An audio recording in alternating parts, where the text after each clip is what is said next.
Hello, friends. Bonjour les amis. Vous êtes-vous déjà demandé si les anges sont réels? La Bible a la réponse et aujourd'hui nous verrons ce qu'elle a à dire. Les Écritures nous assurent que même avant la création des êtres humains, les anges existaient. Au début de la création, les étoiles du matin éclataient en chants d'allégresse et tous les fils de Dieu poussaient des cris de joie.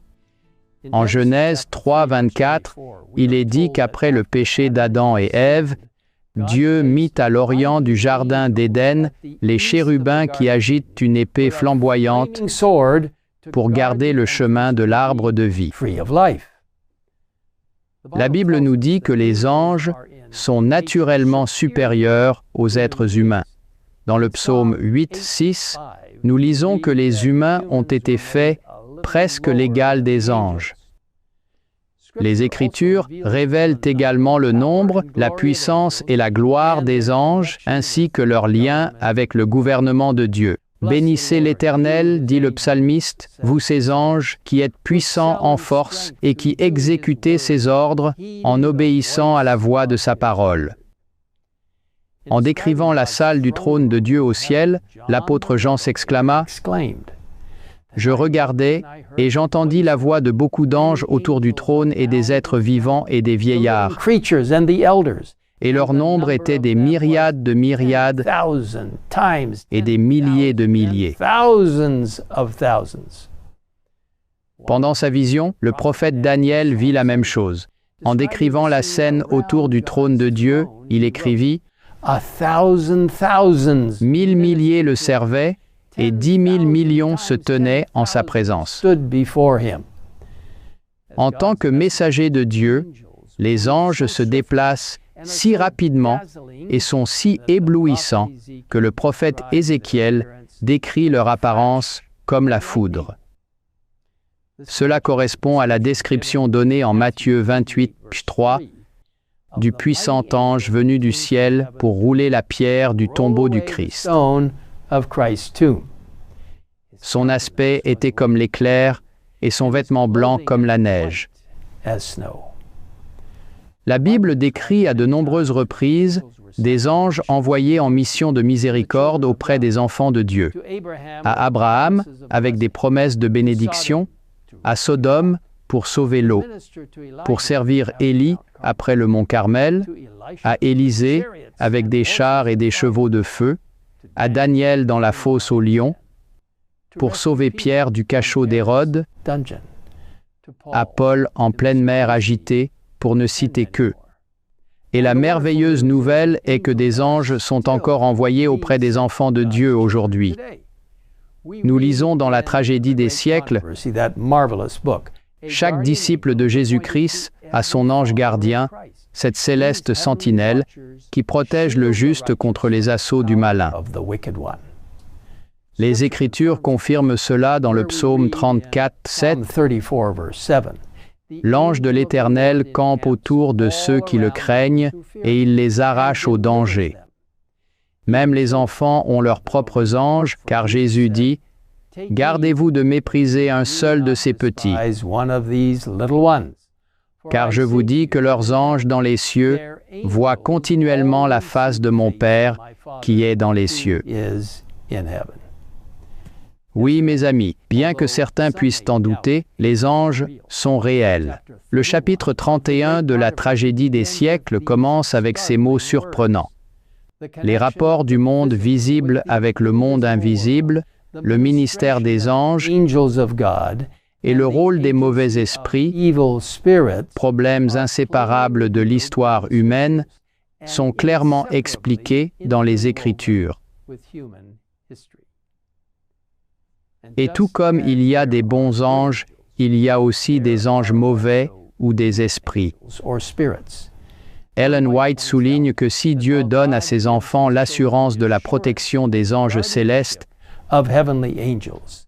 c'est parce qu'ils doivent faire face aux puissants émissaires du malin, agents nombreux, déterminés, infatigable, dont nul ne peut impunément ignorer l'astuce. Ces esprits maléfiques, qui au début ont été créés sans péché, sont tombés avec Satan du ciel et sont maintenant ligués pour déshonorer Dieu et perdre les hommes. La Bible enregistre l'existence de ces esprits maléfiques qui étaient particulièrement actifs à l'époque du Christ. Ils savaient que si le Christ réussissait dans sa mission sur terre, il serait finalement détruit. Les Écritures parlent de nombreux individus possédés par des démons et guéris par le Christ. Peut-être l'une des histoires les plus connues est celle du démoniaque en Marc 5.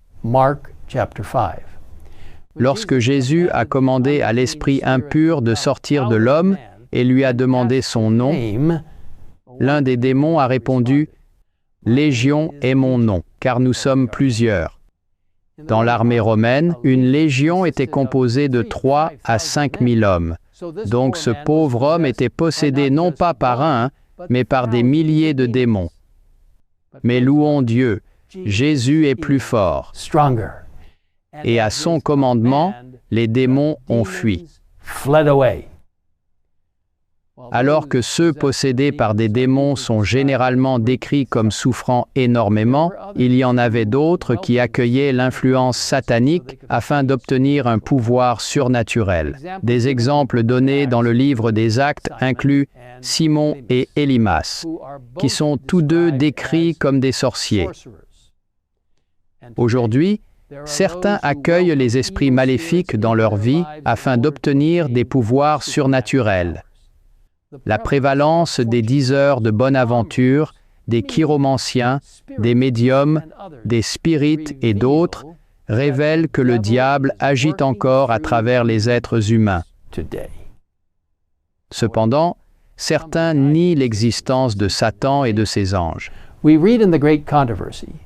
Nous lisons dans la tragédie des siècles, « Nul n'est plus en danger de subir la néfaste influence des mauvais esprits que celui qui, en dépit des témoignages abondants et directs des Écritures, nie l'existence et l'action du diable et de ses anges. » L'autrice inspirée continue, « Tant qu'on ignore leur supercherie, ils ont un avantage presque inconcevable. Plusieurs acceptent leurs suggestions tout en s'imaginant suivre les inspirations de leur propre sagesse. C'est la raison pour laquelle, à mesure que nous approchons de la fin, où il doit opérer avec plus de puissance que jamais pour séduire et ravager, Satan s'efforce de répandre la croyance qu'il n'est qu'un mythe. Le grand séducteur ne redoute rien tant que de voir sa ruse découverte.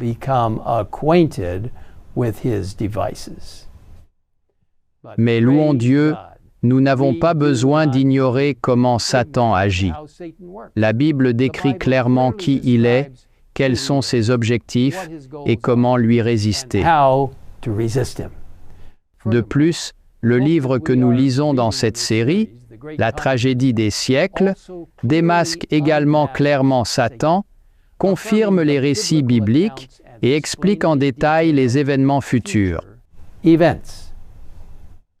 Dans le paragraphe de clôture du chapitre 31, nous avons cette assurance.